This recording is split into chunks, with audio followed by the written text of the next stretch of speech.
ก็ต้องขอโทษขออภัยด้วยเนาะเพราะว่าเอาเพลงถ่ายทอดสดลงทาง Facebook เ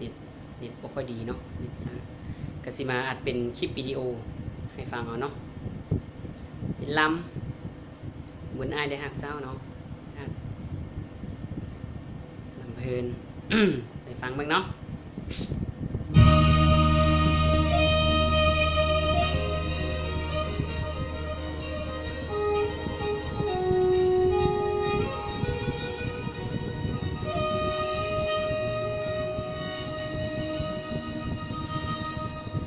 ขอบใจฟ้า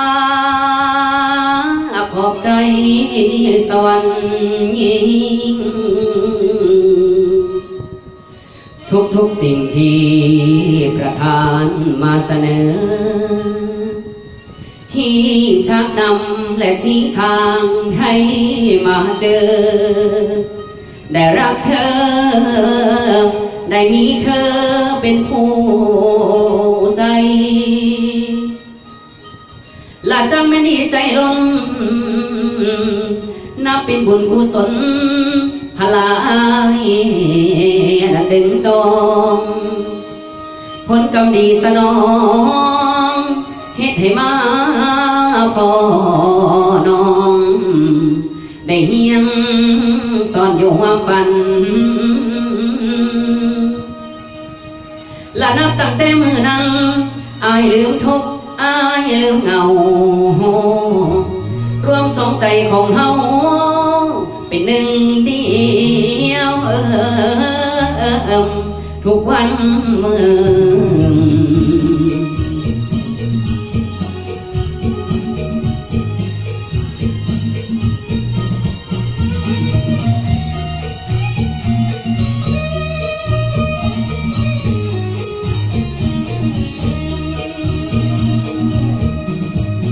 น้ำฟ้า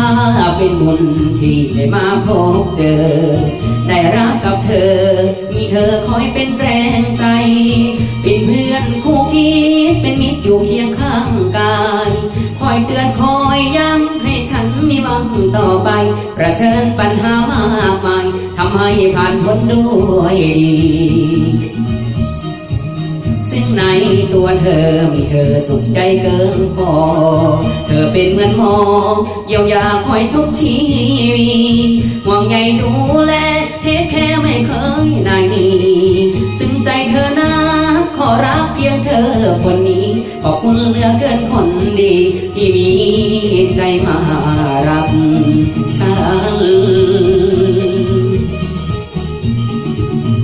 บุญหลายสันขอบคุณสวรรค์ให้เธอมาเป็นคู่บุญหลายสันขอบคุณสวรรค์ให้เธอมาเป็นคู่ให้มาอยู่แนบกลางเป็นแฟนให้ความฝันฝ่าบอกกันกีดเป็นพรมแดนเป็นสายแดนจองดึงมาไกลอย่าเป็นบุญหายหรือคนพลาอีหยังนอนซอยหนุนซอยคำให้มาพอพบเจอเธ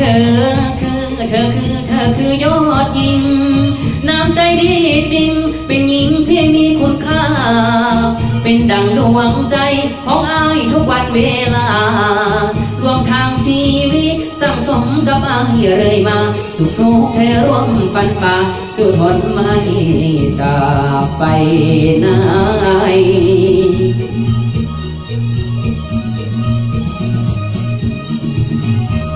ซึ่งใจตัวเธอหลายเดซึ่งใจละตัวเธอหลายเดสุขหลายเดได้หักเนื้ออุ่นจังเป็นบุญของไอ้กาโดให้มาพอมอมพะนังร่วมเส้นทางชีวิตกับอายทุกอย่างไรไม่เคยไม่บ่นขอบคุณล้นขอบคุณคนดีคุณอายอีดีแค่เด้อน้องแค่เด้อน้อง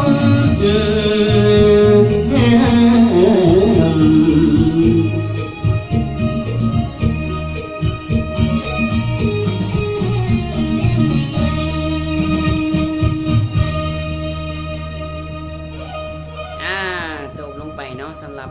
กอลำบุญอ้ายได้ฮักเจ้าเนาะจากนั้นก็ฝากติดตามฝากคอมเมนต์เนาะก็ขอโทษมาอย่างหน้าที่นี้ด้วยเนาะเพราะว่าเครื่องเสียงก็อาจสิบดีเนาะพบกันใหม่ในคลิปหน้าเนาะสบายดีบ๊ายบาย